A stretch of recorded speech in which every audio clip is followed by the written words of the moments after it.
I am in the middle of reading Adam Grant's Think Again. And Adam Grant is a Wharton MBA genius, basically. He's written numerous books, and what he's really interested in, he brings psychology in, he brings a ton of data. Like, this book is just filled with for those of you who like how studies are done and what the backup is, Adam Grant supplies that for us. And what he is really putting forward in this book about Think Again is the power of what you don't know. The power of what you don't know. And as I was reading this book, I kept thinking, well, this is so in alignment with unity. It's like he's taken our spiritual perspective and he's applied it in a business environment, and he's got all these research and scientific studies that back it up. So I often say I love to bring science because I know that what's happening in the scientific world is that they are catching up with what spiritual traditions have known for thousands of years.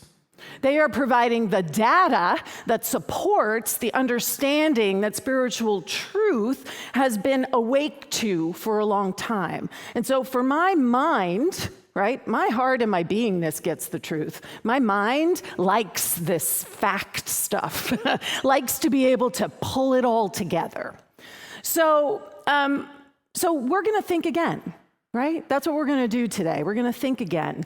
And what he is inviting us all to think again about are whatever it is that you're holding on to about your beliefs. And there's this comic from the New Yorker, which I just love, right? And in the corner, undefeated Franks, embedded beliefs, right?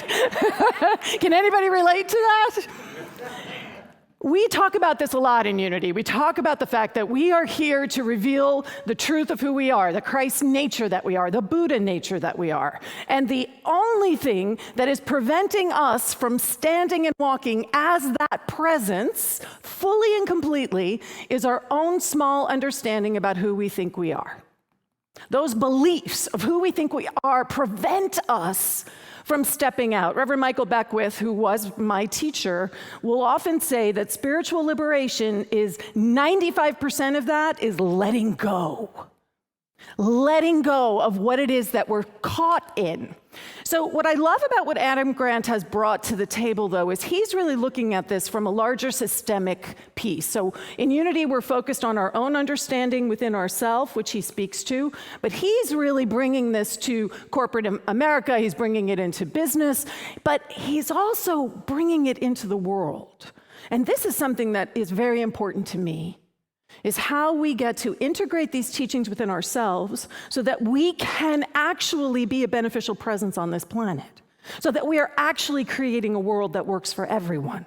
Now, within Unity, we understand that we have to start here, and in the work that we do here, it is present as the world.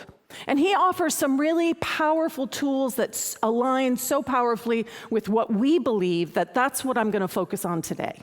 So his major thesis is that we need to question our beliefs more readily than ever before. And that it's not easy, because as we sit in those beliefs, they tend to become more extreme and more entrenched. So just breathe into that for a second. Right? Look at what's happening in our world. The polarization that is going on in our world is what he's speaking to. That the longer we sit in this, the more entrenched we become, the more attached we become to something that we think identifies who we are in the world. So he brings this story to the forefront as an example of what he means by think again, right? What it is that he really means about think again.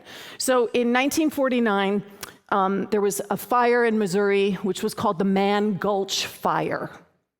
And during that fire, Wagner Dodge was leading the fire team that was sent to actually try to contain and stop that fire. And as he and his team got dumped on the top of the gulch, they descended down about 1,000 feet. And what they saw was that the fire had already jumped the gulch. So they spent time trying to still do what they were there to do, and then quickly realized that there was a 30-foot wall of flame moving towards them. So they took off running uphill, right? Uphill. And Chris, if you could show the next slide. This is actually from the site, right? And you can see how steep that hill is. And for those of you who don't know, fire travels faster uphill. So they're running uphill. They get within 200 yards of the top, which is safety, because the fire will immediately slow down when they get to the top. And what Wag Dodge, as he was called, what he does in that moment is he tells his team to take off the equipment that they've all been carrying, right? And he takes matches and he starts lighting a fire all around him. Now, his team is looking at him like he's crazy. And he's like, come here with me, light a fire. And they're like, afterwards, one of the survivors said, we thought he was telling us to come and die with him. So none of them go to him. They all continue to run up the hill. And it's horrible to say only 2 made it to the top of the hill. Everyone else died in that fire.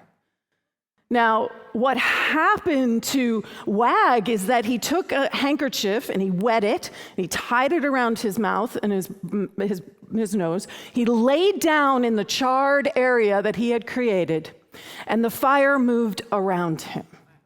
And he breathed the oxygen that was closer to the ground, and he survived. He thought again. Right? He looked at what was happening, and he was able to shift into a completely different way of navigating, something that was like almost it is counterintuitive, that if you're running away from a fire, that you actually light a fire. But he created the first escape fire, and it's now a technique that is actually used by firefighters as a way to avoid the walls of flames that survive us. Now, there's another place, though, where none of them were rethinking. None of them were thinking again. They ran 800 yards with 20 pounds of equipment on their backs. They did not let go of their axes and their saws. They did not let go of their equipment until they got to that point where he said, drop your equipment. Because firefighters are trained to keep their equipment. The equipment is the thing that will keep you safe. The equipment is part of how you navigate being in the midst of a fire. It was counterintuitive for them to let go of their equipment.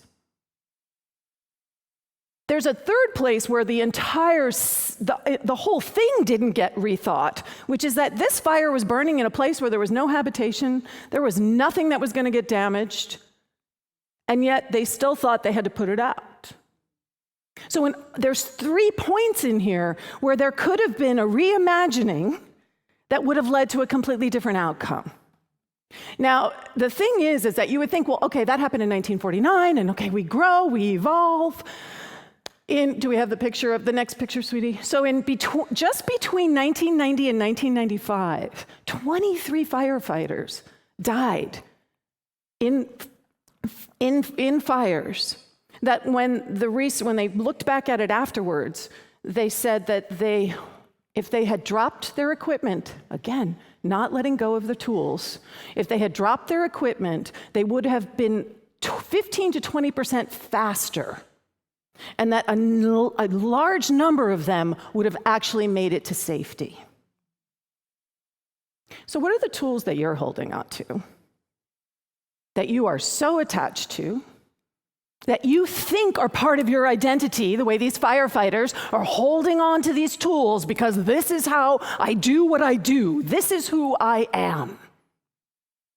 What Adam Grant says is that the hallmark of wisdom is knowing when it's time to abandon some of your treasured tools and some of the most cherished parts of your identity. Can you feel how uncomfortable that is? Because our tools do become part of our identity. But it's not truly our identity. what we know in unity is that your true identity is your divinity. Your divinity doesn't need a tool. Your divinity is everything. So we become attached to our human understanding of who we think we are. And the things that we cling to that Adam Grant sort of highlights are our assumptions, our instincts, and our habits. That those three things are what we cling to, we hold on to. And I do suggest reading the book, at least the first couple of sections, which are really, then he starts getting into more corporate world, right? There's interesting stuff in there that I'm gonna pull out in August during my talks, but in the beginning, he constantly, as you're reading it, writes things down that as you're reading it, you're like, oh yeah. And then he goes, and none of that is true. And you keep reading, and he's like, and none of that is true. And he points out all the places where we have assumptions, small assumptions, like how we think Fruit Loops is spelled, right? And it's just pointing out to us always what it is that we don't know, and yet we operate as if we do know. So what he suggests, which I love because it's completely in alignment with what we teach in our spiritual principles, is detachment. That we need to detach ourselves. And what he specifically is pointing to is we need to detach ourselves, your present from your past. Now, I immediately, as I read this, Ernest Holmes' quote that I sort of live into a lot came to mind, which is, your past is not your precedent.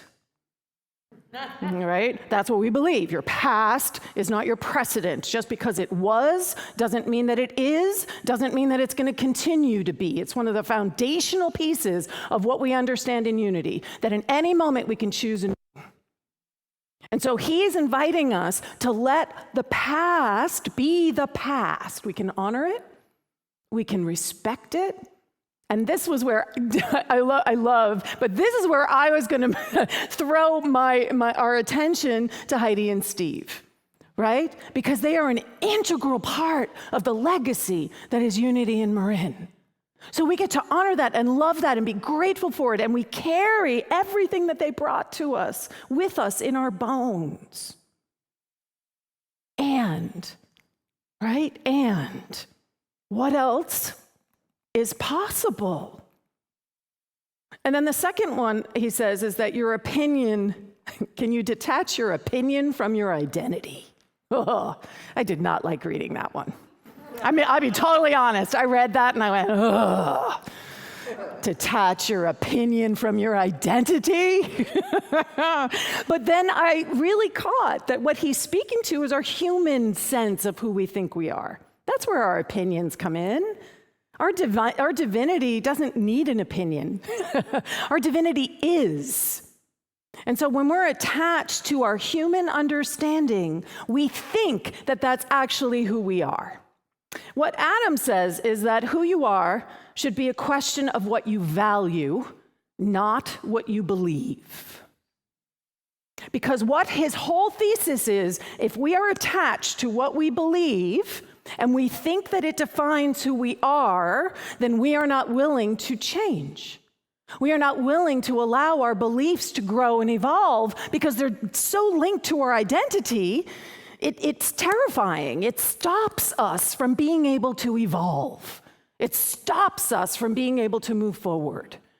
And I love this. I do a lot of work with values. So when I read that, like my whole little heart went, oh, yes. Because what are our values in unity? Our values in unity are our principles of love, of joy, of compassion. Those are our principles. Who would you be if that was how you understood yourself? That who you are is the values that you say yes to. And those values are anchored in the infinite, unchangeable, unmutable aspect of your beingness. Your love is love. You are always love. It's always there. It's always accessible.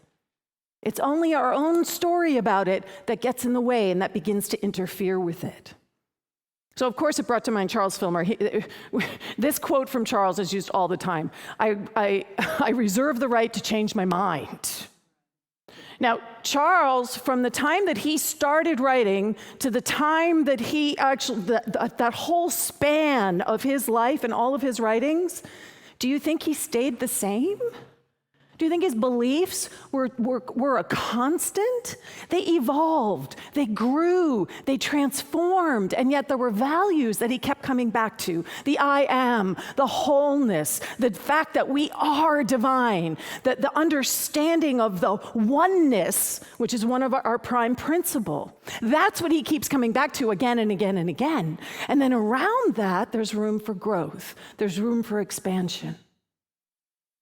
There's a part in the book where Adam says, if you are the same person who you were a year ago, then you are not thinking again. You are in a loop around your assumptions and your instincts. And I will say, I am not the same person I was a year ago when I came here. I'm not the same person I was 3 months ago. I am not the same person from last week, let me tell you. Right? And that's good. Like, people come up to me and they're like, you have grown so much. And I'm always like, there's like a little double-edged sword to that maybe, right?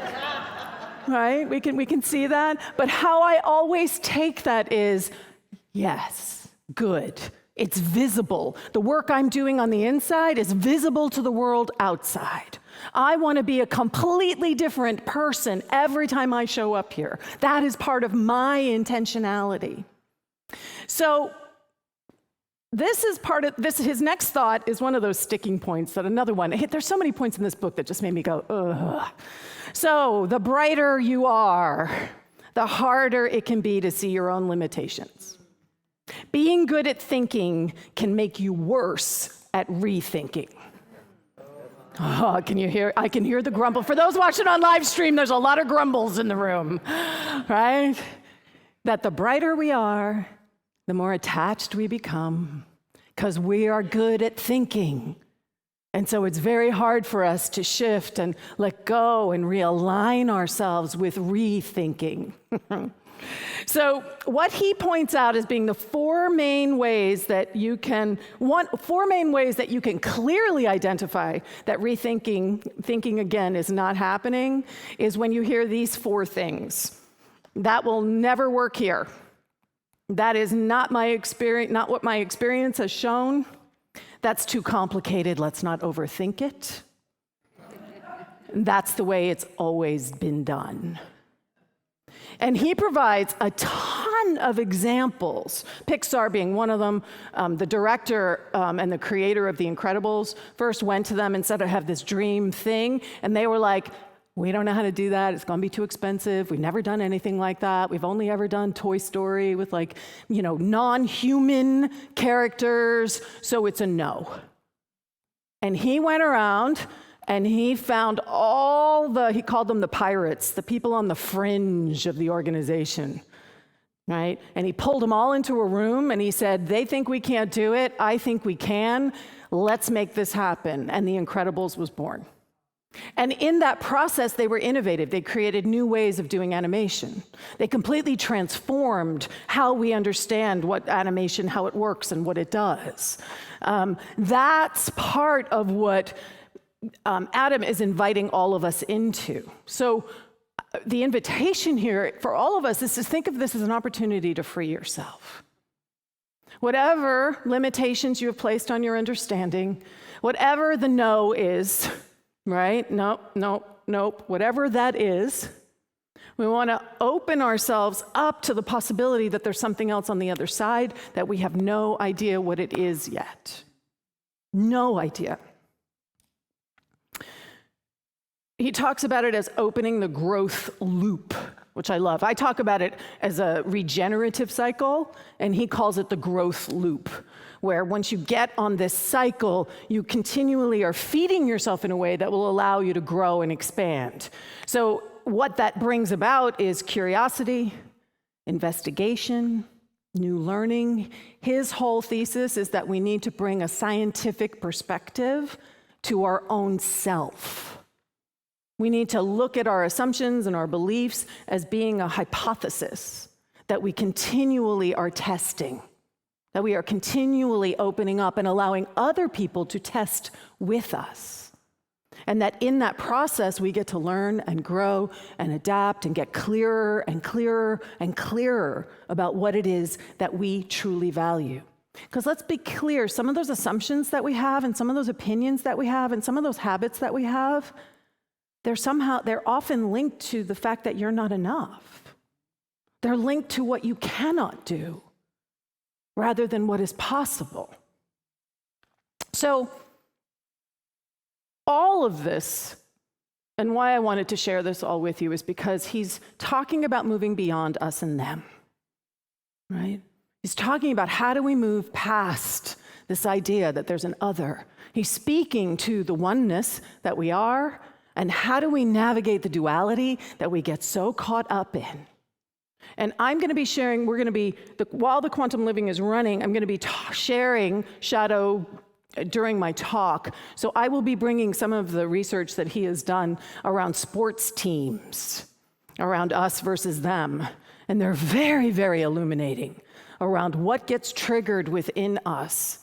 And what the science actually shows, what the research actually shows is actually happening.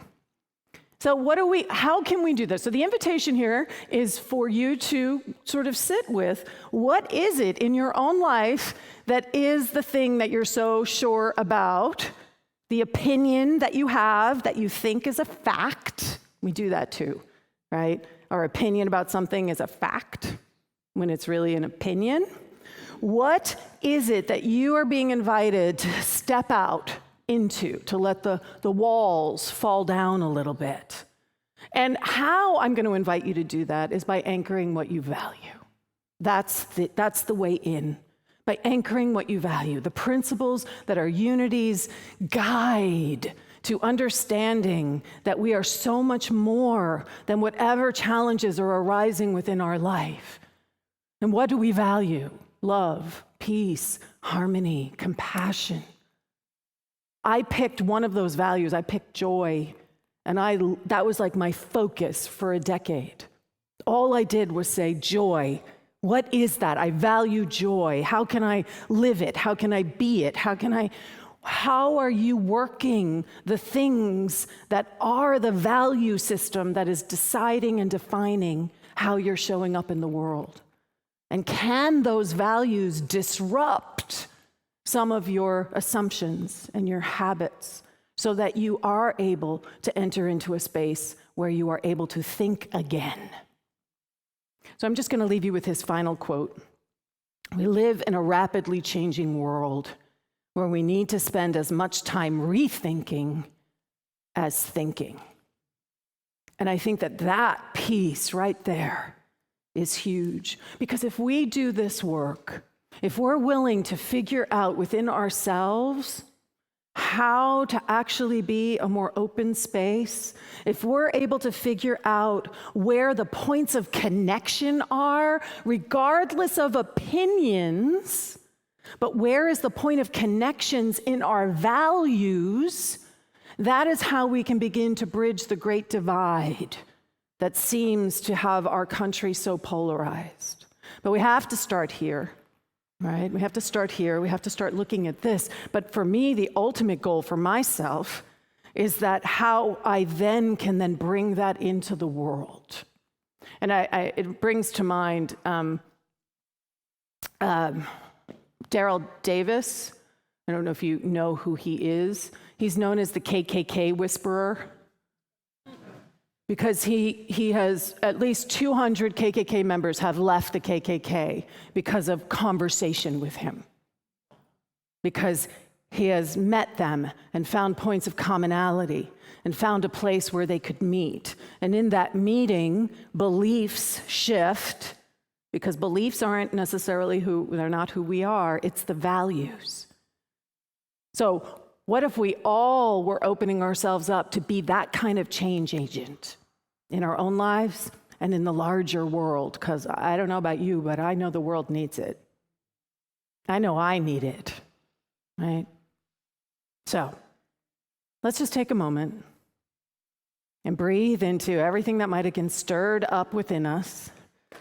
And I'm going to invite you to know these affirmations with me. I am willing to think again. I am willing to let go of my assumptions. I am willing to be uncomfortable. I am willing to explore my true values. And I am willing to share this with the world. And so it is. Amen.